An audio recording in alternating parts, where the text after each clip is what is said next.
we prepared to put our footprint in history against Italy and against Namibia. In Italy, we were not successful, but at no moment this team lost her hope in itself. We knew that mentally it would be difficult, but we were really trusting our game in the line out, in the scrum, in the maul, and starting from that, we could open our game. That's why we came, and that's exactly what we managed to do. We knew what we had to expect. The objective was us. We knew that they were about to give everything, but we managed to make the difference. I would say the same thing.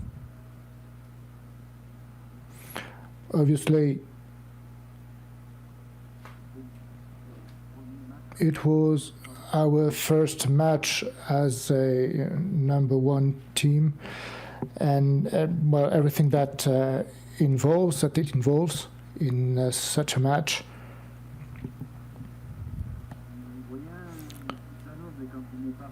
Uruguayan is more at ease when he's not favorite, but now we could make the difference and prove what we were capable of. Maybe it was not the right start, but we talked about the fact that for them it was their last match, and we were their target. They would look after their first victory, but we didn't, and we never lose our temper.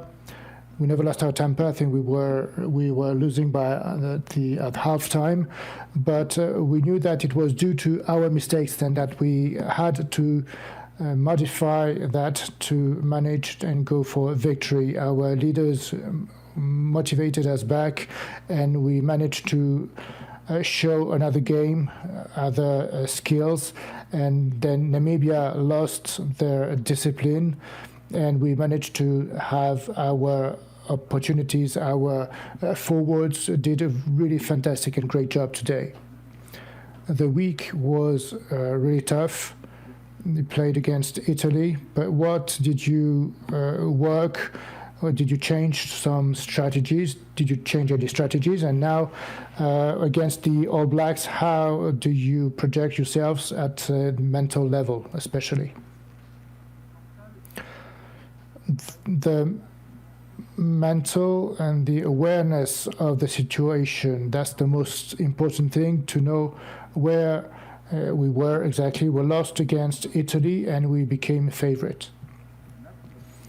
To accept it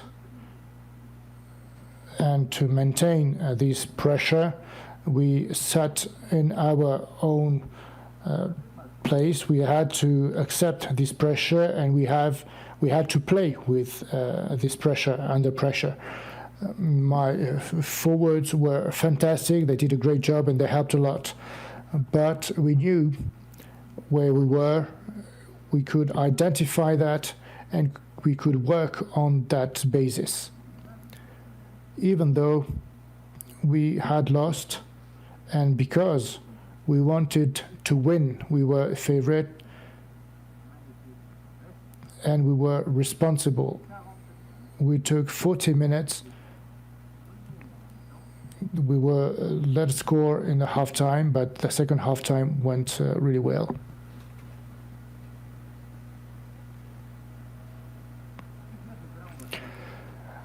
What is clear now is that we are going to celebrate. What we talked about during the week is that Uruguay had only 3 victories in the World Cup history. Now it's the 4th one. That's huge. That's really very important. So we wanted to overcome what we lived against Italy, and Namibia was our last objective, and the team really understood it really well. Now we are going to end the World Cup, and all the teams dream to be able to dream against the All Blacks in a World Cup. So we are going to enjoy the next match against the best team in the world and be happy, enjoy the week. It's our last week altogether. We don't know if we will be able to play again in a World Cup, so that's the perfect last game, and it's not difficult. It's so exciting. It's such an exciting game. As a group, the players and the staff are going to celebrate this victory and get prepared, get ready for next match against New Zealand. What happened in the beginning? There was an interception that changes everything, obviously, but you couldn't find any answer. You opened 3 times with a lot of pressure, a lot of handling errors, and then it started all over again, starting from the fixed formation. So what happened? Why the team was lacking answers back? I think we wanted to win the game too much right from the start in the first 3 minutes, and obviously that's the reason why we made mistakes. Even though, as you said, with the try after the interception, but we managed to re-enter the game, and that's the important thing. Logically, we would have liked that doesn't happen, but it's not surprise. As favorite, we fell into that. We did that mistake, but finally we overcome that mistake. So that's the most important. And now we are going to see. We saw how to get out of it, and we could work hard and the way we wanted to work and play. So we played and worked a lot. The players, the leaders, the captain have maintained their control, maintained their calm, so it's pretty positive. Sincerely, we didn't lose our temper. Maybe from the outside, it was another feeling, but during our first line out, we managed, we prepared it, we worked on it, and the first mistake we take 7-0. So it's obviously not what we had prepared, but even at 14-0, I see that the team was able to move forward, and I'm really happy about that today, because we could demonstrate, we could show our big character. A few years ago, I think it would have been more difficult for us, but now at the moment we knew that it would have been longer, that we would have worked hard until the very last minute, and we were hungry for a victory. We really wanted to win, and we were successful. Obviously, we would have liked it to be different, but we have the victory, and that's the most important thing.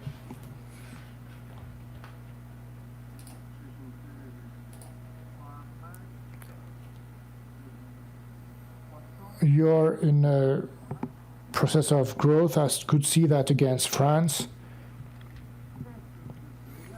You almost played under the same level of, especially during the first half. Today was the opposite.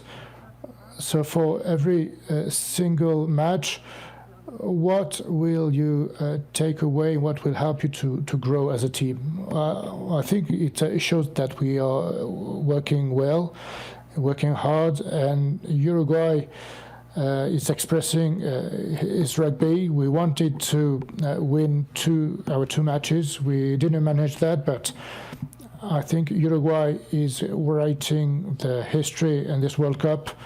We played matches against Tier 1 teams, France and Italy. These are a Six Nations team, so that's what shows our match, the way we play. I think we need to ask for more matches. I think the preparation since 2015, 2019 has been evolving in a good way. I think those last 3 games show it. I have no doubt about that. We missed very little to play even better. We had all the skills. We managed to revert the score. The beginning was difficult. We are going to face a huge challenge against the All Blacks, but we still want to play this way. We want to keep on playing like this and writing the history during World Cup. The captain of Namibia said that what they need is to create a franchise, just like the South American teams. What can you tell us to what extent the development since the last World Cup helped, how the franchise helped since the last World Cup? The fact to have professional rugby players, it helped a lot, obviously. When in 2020 we started with Peñaroles and the franchise, obviously it changed everything, the whole country, Uruguay and Chile as well. The number of players in Argentina, the rugby in South America changed from 2020 up to today, 2023, where we had a big group of professional players. At some time we only think about the economical aspect, but time and the quality in training. Our stadium is the first level stadium. We can really work properly in the stadium. That really helped us to be here, to be in that level. The Sevens rugby helped us a lot for World Series. We are going to participate in the Olympics. 46 professional rugby players is important. It's the first time I can see that. There's no doubt about it. That is the solution. As the players need to go and play outside. We are talking a lot about the Tier 2 competency, but I don't know if rugby will change and evolve.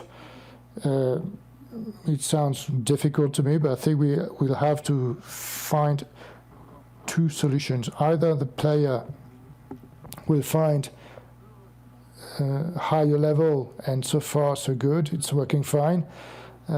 Way beyond Peñaroles, I think there'll be Uruguayan players playing in great international leagues.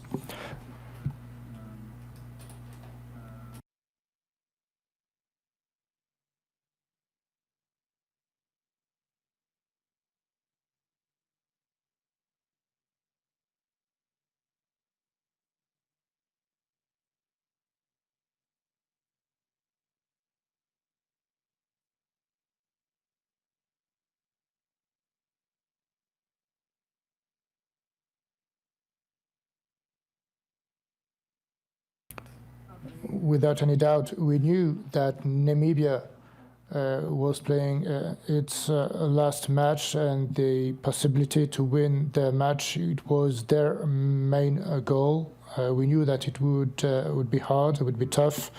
They have a really high-level staff, and the Namibian team studied us a lot. They knew how to hit hard on us and how to defend against us, but we managed to open the way to the victory. And regarding the red card,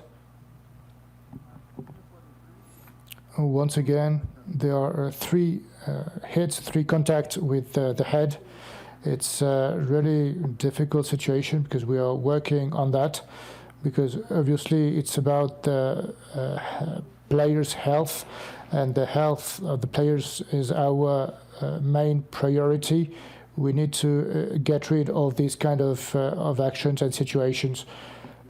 With the TMO revisions, with the bunker, as coaches and them as players really need to focus on not to hurt and injure and to provoke injuries on the players. There's a big evolution, but regarding the intensity of the contact, I think it's becoming more and more dangerous. And the contact head-to-head, we must get rid of those head-to-head contacts. We must learn how to play in this way without head-to-head contacts. Thank you very much.